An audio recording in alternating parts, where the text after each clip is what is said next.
What if manifestation isn't spiritual at all?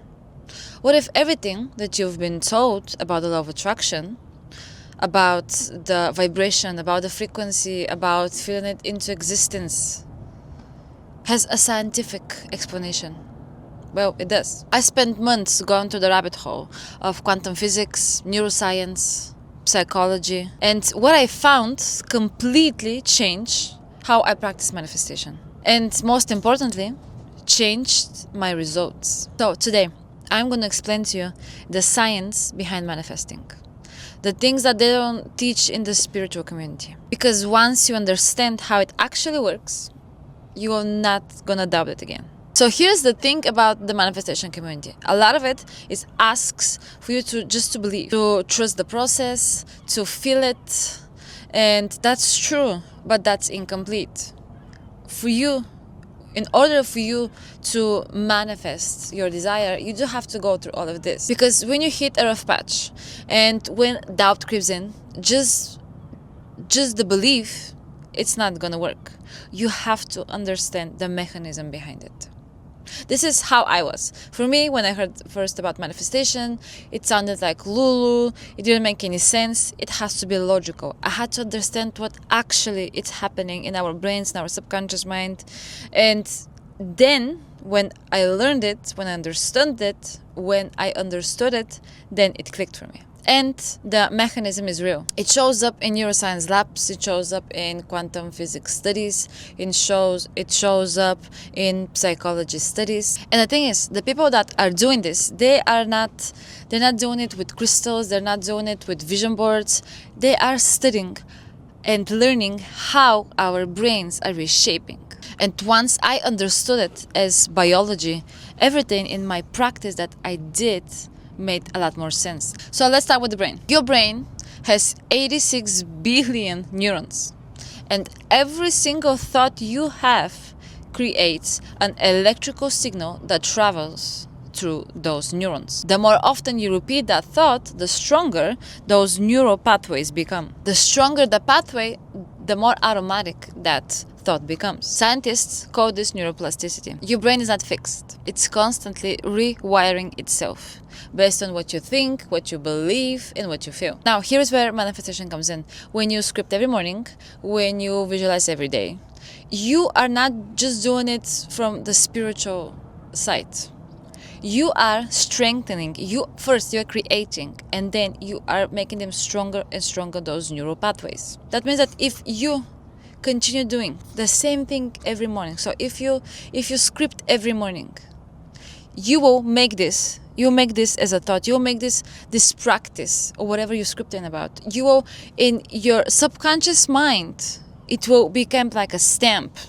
It's not going to be nothing new. You're going to create a new belief. You are physically changing the structure of your brain to match the version of you that you want to become. This is what Joe Dispenza has been teaching for years. He's teaching us the quantum physics behind manifestation. When people do this consistently, their brain changes. There's no other way. If you do it consistently, I will repeat again, there's no other way but to change. Therefore, your manifestation to come to life. And that is the science behind you scripting every morning. Now, let's get deeper into quantum physics, and I promise I will make this simple. There is a famous experiment in quantum physics called the double slit experiment. Scientists fired particles through slits and watched what happened on the other side. When nobody was watching, they were behaving just like a normal waves, spreading out in multiple places. But the moment when somebody observed them, when somebody consciously observed them, the particles collapsed into a single point. They stopped being waves and became matter. In other words, the act of observation changed the outcome. Now, I'm not saying that you can stare at your bank account and make money appear, but what this experiment revealed is that consciousness interacts with reality in a way that science still can explain. The truth is that scientists, they haven't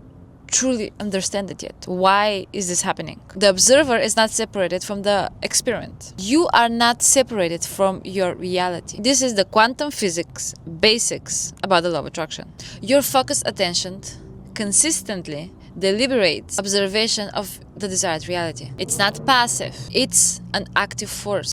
And the truth is, not a lot of people are talking about quantum physics and explain it behind, like what is happening in your mind, in your brain, in your subconscious. So this is what actually happens. It's not only spiritual. I think there's a dose in spirituality in this. Of course, we exist on 3 planes, but it's not only that. It's not only wishful. It's not at all wishful. It's not wishful thinking. It's not just believing.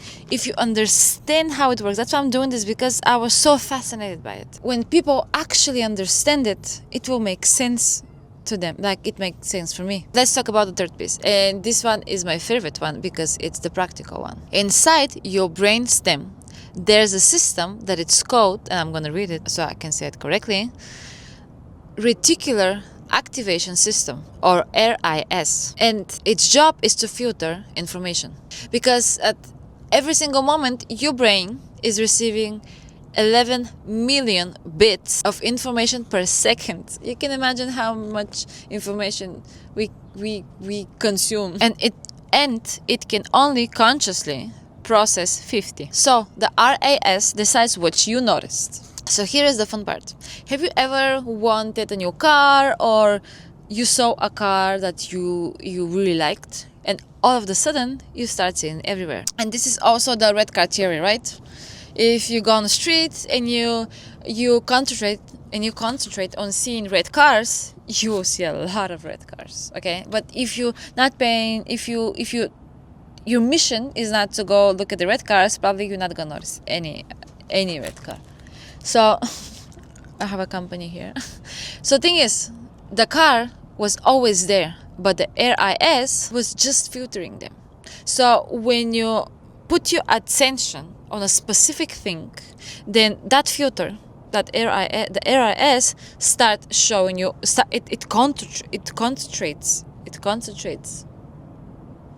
It pays attention for that thing, and you start noticing it. So this is exactly what happens when you set a clear intention and you practice it daily. You are programming your RIS. You're telling your brain, this is relevant to me. Show me more evidence that I can have it. Show me more evidence that I can see it in my reality. And show me the path that I can go to it. I can reach it. And it does. Our brains work like that. Isn't it wonderful? And this is the thing. It's not because the universe, the God, or the source, whatever your thing is, magically decided to put it in your reality. It's because your brain started showing it to you. It's because you taught your brain that you want to see this. You started noticing it, and your brain started showing to you more often, more and more. The science of manifestation is the science of attention. And attention is a skill that you can train. So the neuroplasticity, the quantum physics, the observer effect, I'm going to read it again, the reticular activating system, 3 real documented scientific mechanisms that explain exactly how manifestation works. You're not chasing magic. The universe or God is not sending you magically things. You are simply training your brain to work in your favor, to have the reality that you want. Because here's what also science tells us. Neuroplasticity requires repetition. When you repeat certain thing over and over and over and over and over again, the pathways become stronger. RAS requires a consistent input. The truth is, one visualization session is not going to do anything. I'm sorry to break it for you. You have to be consistent. 30 days of daily practice starts to rewire everything. So comment below, which of these 3 surprised you the most? The brain science, the quantum physics, or the RIS? I read every comment, and I will really appreciate if you write down below what was the most interesting subject for you. And yes, thank you so much for watching. I'm gonna see you in the next one. Bye.